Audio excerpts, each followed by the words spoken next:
Hello. Today's tipple will be mostly Old Speckled Hen, and that is it's a jolly nice beer. Quite like this one. Very,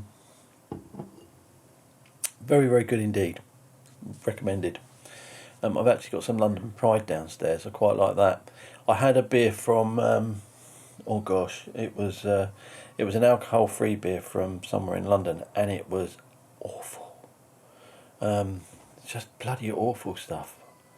It had a really horrid taste to it, so now I've just gone back to normal beer. I just, I don't drink very much, but when this lockdown has turned me to drink. It is responsible for my alcoholism. I am pretty certain of that. Right, what am I going to talk about today? FT-4. I wanted to talk about the awful software that's available for free from Yaesu. Sorry Yaesu, but it is awful, alright? And you need to work on it. Right, nice little radio. This is under the hood. I'm told this is a Bofang. Doesn't matter, it's still a cheap radio. This is still a very cheap radio. But it's also got the 3-year warranty that comes with the Yaesu. It's also got the sort of quality of a Yaesu. Good batteries, really well made bit of kit, and it's got a solid feel. So actually, for the money, these are at 79 quid, something like that. I think they're not a bad product. I can't grumble about the hardware. It is what it is. It's a very basic handheld. And it does work very well. So let's put him to one side. Oh, and it's similar size to my VX3. Right. Let's have a quick look at the software. So let me put you over here. Is it going to go? Yeah, there you go. Hello. Right. This is the software. Okay. Now I downloaded this from Yaesu themselves. So let me go over to Welcome to Yaesu and FT-70, which I want to talk about very briefly towards the end. Operating manual, advanced manual. No, where are you? I've lost it now. I've lost it. What have I done with it? Isn't it funny? You always do this. Right, it doesn't matter. I'll go here, look. FT-4 XR. The software is under the Files tab, and down here, Memory Programmer for EU. And this is the Memory Programmer for USA and export. Depending on which radio you have, whether it's a USA one or whatever, then get whatever one. Okay, so the other little tiny grumble, teeny grumble, is the fact that they've split the manuals up. There's an advanced manual and there's the basic operating manual. Now in the box you probably get just the operating manual, then you have to go to the website to get the advanced one. I don't know what to say. Just let's have a manual. But anyway, there you go. Right. So that's that. Now you're going to need a couple of prerequisites. You're going to need let me put you on the thingy. You're going to need the SCU35 cable. You're also going to need the software, which we've just spoken about, and we're also going to need the frequencies, which I'll put on here now. Now I've gone along to the RSGB band plans. Again, I found this really frustrating. I mean, I would have thought that we could just get a list of frequencies in there with their V codes so that you can easily cut and paste it as a CSV. You can't. Okay, it sort of says you can, but you can't. If we open up the band plan in Excel, okay, it is this god-awful document, which, if we go along to the 2-meter band plan, it kind of doesn't help much. We can't import it. We can't do anything with it. You can't drag out the frequencies you want. So it's no use to you programming a radio. there might be a CSV file on here somewhere that you can download. I suspect that it's available from UK repeaters for the repeaters, which is useful. However, that brings me on to another little grumble. I feel like I'm grumbling a lot. I'm turning into a moany old man. Right, now then. But it does bring me on to another grumble, and that is that you cannot import the frequencies for the software. So what did I do with Mr. FT-4? Have I closed it? No. Where did it go? There you go. So this is the program that you're actually dealing with, and what I wanted to be able to do is take a CSV file and then import them, or I wanted to export a CSV file so I could get the framing, fill the thing in, because you've got a lot of control over Excel. You can do mass changes and mass setup. It's very easy to use Excel with a lot of data. So I wanted that, but I can't have it. So it doesn't matter. We got there in the end. So the thing to remember is, with this software, it will populate automatically, but there are a few things that it does which are annoying. So let's put in a frequency here of 145,550. That's not a frequency that I'm going to use, but I'm just going to use it as an example. Now if I click down the bottom here, it will automatically populate the whole of that frame. Okay, but what it doesn't do, okay, is it doesn't do this. You'll see what it's done is automatically put on offsets. I don't want that. I found the easiest way, because obviously you're going to be populating all the frequencies first, and if you've got, say, 100 frequencies, then editing the rest of this document is going to be an absolute pain in the butt. So what you do is, I found the quickest way of doing it is just strike this up blue, press 0. Okay, this one here where you want it off, strike it up as blue, press the left cursor. Okay, this one here, okay, hold the left cursor. This one here, strike it up as blue, hold the left cursor. This one here, strike it up as blue, tap the left cursor, strike it blue, tap the left cursor. The rest of it is pretty much as is, and then you've got to select the bank, which does take its time. Now what I've done here, you can see, is I've set my VHF frequencies in bank 1, and I've set all my UHF frequencies in bank 2, and I put all my PMR frequencies in bank 3. I will make this file available. I'll put a link to it in the description below, so if you want it, you can pop along to my website or my blog site and actually download it. Here you can see that I've actually set up a repeater, a fictitious repeater, GB3 GAZ. And what I've done here is I've set the TX frequencies as is, but I put the shift in.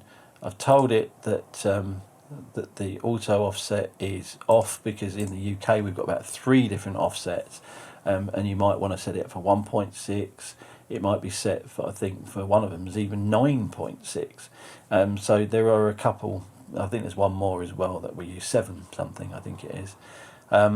So what you can do is you can put in a 7.6 or a 7 meg shift there.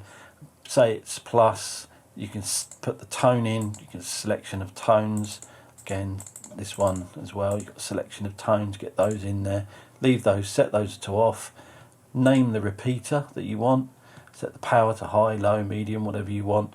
And obviously with 70 sems it's wide. I would set the step to auto, doesn't matter at this stage, and the squelch type to off, and then you just put it in a bank. To delete them, okay, just use the inset button, or the inset key on your keyboard, so to get rid of it, and once you do that, that channel will disappear. Now, another little grumble is that if I wanted to change one of these frequencies, okay, if I say, oh no, I've got it wrong, okay, and I wanted to put in, say, 145,565 for the want of a frequency, okay, I would like it to populate the next channel, but it doesn't. What it does is it assumes it's a repeater, yet it's marked on simplex, and the shift is off. So why I don't get it. So then you have to put it in again. So 145. You can change the last 3 digits if you want to, 565, and then it will be fine again. Yeah, so there are a few little quirks with this software, but I can't grumble too much and use the insert key again, then we get rid of it. I can't grumble too much because, like I said before, it is actually free software, and you don't get much for free these days. So yeah, I think it's all right. So yeah, that is the FT-4. I hope that little example programming has helped some people in some way. Like I said before, I will make this available so that you can download it and you can open it up in the software and have a play with it yourself. What I did do also, if we go back here, there are a couple of things down the bottom here. PMS is basically program scan tab. VFOA is a couple of channels in there. I don't understand what this is, and I'm yet to try and find out. VFOB's got 3 in there, including the broadcast FM channel. Again, don't understand. Home, I don't know. I think that may be the channel that it comes on when you turn it on. I'm not sure. And the P, which is the programmable buttons on the front, which if you can see there, it is those 2, P1 and P2. Okay, you can program them up for whichever. So when you press them, I just set these up for the calling channels. It seemed the logical thing to do. And then obviously in there also, I think you've got some menu stuff as well. I think you have got those. You can set function set up. Yeah, you can set the functions as well. So let me just go back and show you that. Yeah, so you can set up all the functions as well. You can do all sorts of things there. P1 mode. You can set it up for whatever you need. Yeah, there's quite a few. There's a few things you can do in there. You can set the pages up and CWID. There you go. ARTS. So there's quite a bit you can do in there. I'm going to leave it alone, but have a play. By all means, borrow this file, and yeah, by all means, borrow the file. You can. I'll put that, as say, on my website or my blog. I'll put a link in the description below to the file, and feel free, once you've programmed it with a few more things, feel free to share it back. Because that would be really good, because obviously I'll keep updating the file and just sharing it, so that if we work as a community and maybe program the file up, then maybe others can use it for it. I wanted also to mention the IC 7100.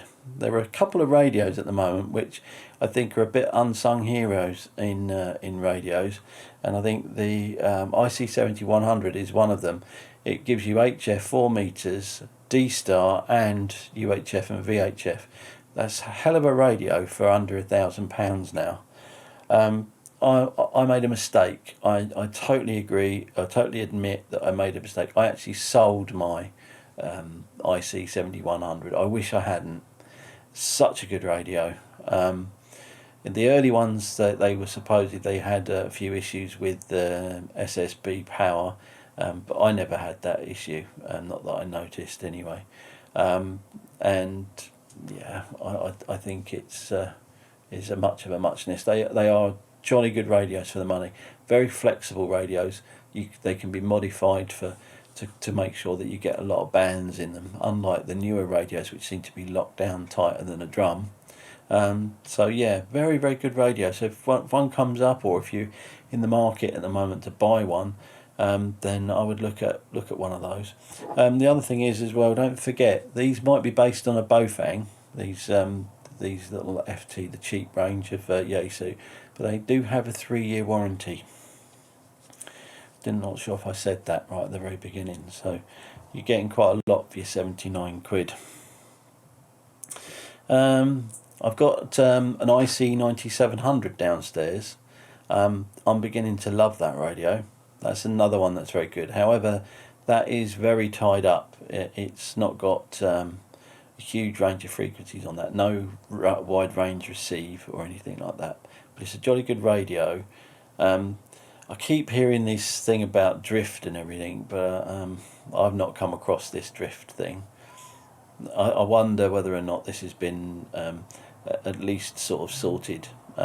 Again, feel free to put some stuff in the comments. Be nice though, I don't want to get in a bun fight because I just will delete the comment. But it'll be interesting to sort of see whether or not people feel there's actually been any changes in that, because it is a jolly good radio, very very good radio. I absolutely love it. It could be better. They could have made it a little bit. They could have had one button on there, just because the excuse they're giving me that they can't receive outside of the amateur bands is down to the filtering. Well, if that's the case, then why do other radios do it? And why not just be able to bypass it with a button? You know, if you want to be able to listen to aircraft or whatever, that's... Anyway, I'm getting old. I'm grumbling. But no, I think it'll be... I think it's a good radio. There's so much good stuff at the moment, actually, that I've seen. I'm not a great fan, as I've told you before, of this network radio stuff. There's nothing wrong with it. It's just I don't get it, because you can do that on your phone. You can get the app for your phone and it runs just better. I can put the phone, connect it to my car thing and be using network radio in my car via my phone. I just don't get it. It just, yeah, it is very, very peculiar. That being said, there are a couple of nice sort of kind of items around that, especially from Hytera at the moment. They've got one particular phone radio thing, which looks like a phone. It is a phone, all intents and purposes, with a PTT switch on it. And I think it's about 500 or 600 quid, something like that. But it's beautiful. It's really, really nice. And I'm told that it can be supplied with Google, which is what everyone wants. But it's like a proper thing. It's a proper phone. It's nimble. It's nice. It fits in your pocket. It fits in your hand. It's really, really thin. I think it's a PCS 550, something like that. Nice thing. I keep meaning to see if we can get one in, just to have a little look at it. Might be nice. Anyway, I'm waffling now. I'm going to get back to my beer. I've got another one in the fridge, so I might go for 2 tonight. What's the time? Yeah, it's 6:15 in the evening. Shall I have another one? Shall I do it before 7? I don't know. Anyway, I'm going to get this edited up and get it up on YouTube before I go to bed tonight. So, but yeah, anyway, look, I hope everyone is safe and keeping out of trouble out there. It's horrid times at the moment. I might try and get a walk in, actually. I'll get some headphones and walk up the road merry. But anyway, there you go. Good news about my radios, by the way. The U-Bit X looks like it's selling, or it's sold. All the other garbage I had as well. I say garbage, it's not actually garbage, it's alright, but all the stuff, I'm calling it garbage to kind of reinforce the fact that it needs to go. So I've got some other bits and pieces that need to go, but yeah, that's all gone. So I'm going to be packing as well, packing up ready to send in the week. Thanks for watching. I better go before I bore you all to tears. Thanks for watching. See you soon. Ta-ra.